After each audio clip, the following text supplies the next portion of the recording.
So today is September 7th, 2022, and the Bank of Canada has increased interest rates by 75 basis points.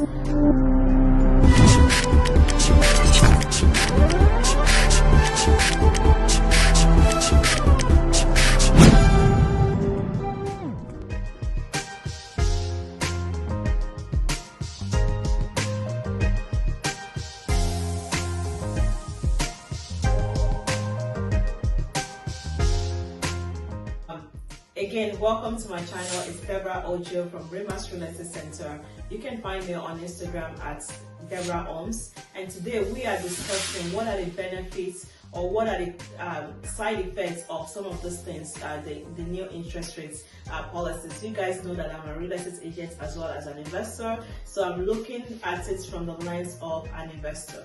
So what does this mean? Yes, interest rates has gone up, and what are we going to be doing as an investor to help us to reduce some of the effects, or at least be able to sustain ourselves? As we know, real estate is a long-term thing. So at this point, when you have properties, you are trying to now zero in to make sure that some of your expenses are things that you should be spending on, to make sure that you're not just throwing in money into a property. You want to be able to sustain yourself and swim this water, right? So you want to be able to sustain yourself. So again, make sure that you are calculating, dotting all your I's and crossing all your T's to make sure that the expenses that you're putting your money into right now are things that are worth it. The other thing is maybe you want to have a contingency fund. So start some savings, because some of my properties right now as an investor has gone into negative cash flow. So what this means is that instead of catching myself unaware, we've known that this is going to happen. They've kind of predicted that interest rates is going to go up by 0.75%. So what that means is you need to be tight on your budgeting. So start putting some money away to help your portfolio to be able to sustain itself. Now, if you are an investor and some of those properties are things that maybe you need to sell, right? Frankly, some of my clients would need to sell one or two of their properties to be able to carry the other ones. I think you should try to do it rather sooner than later. Real estate, first-time buyers especially are buying right now.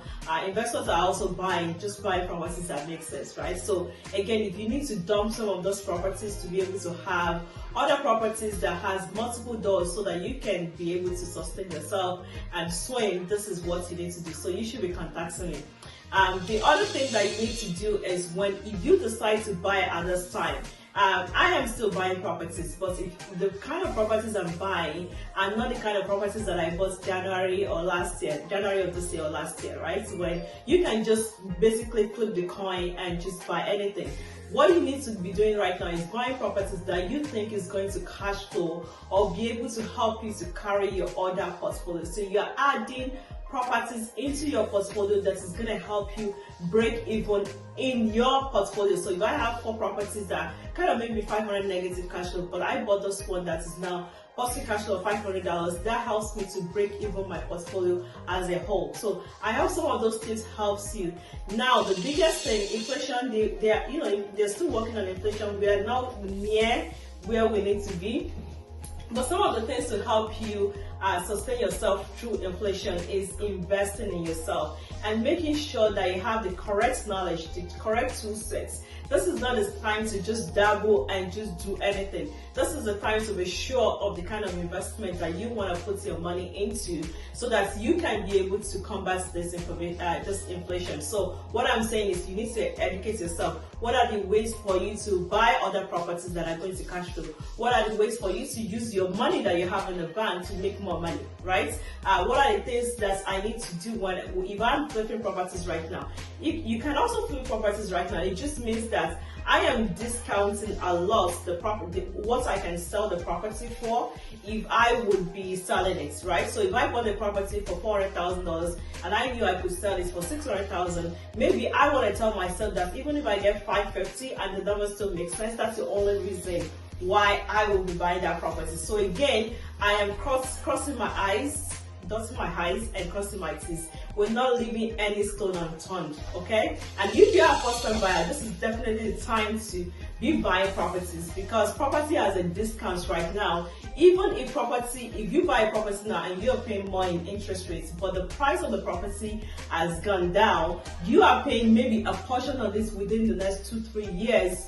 Hopefully even 1 year is what they're saying. So you're paying a portion of that reduction as a high interest rate, but in the long run, you are gaining because you're buying at a discount. So from me to you, I hope I see you later on, and put your question in the comments below, okay? Thank you so much.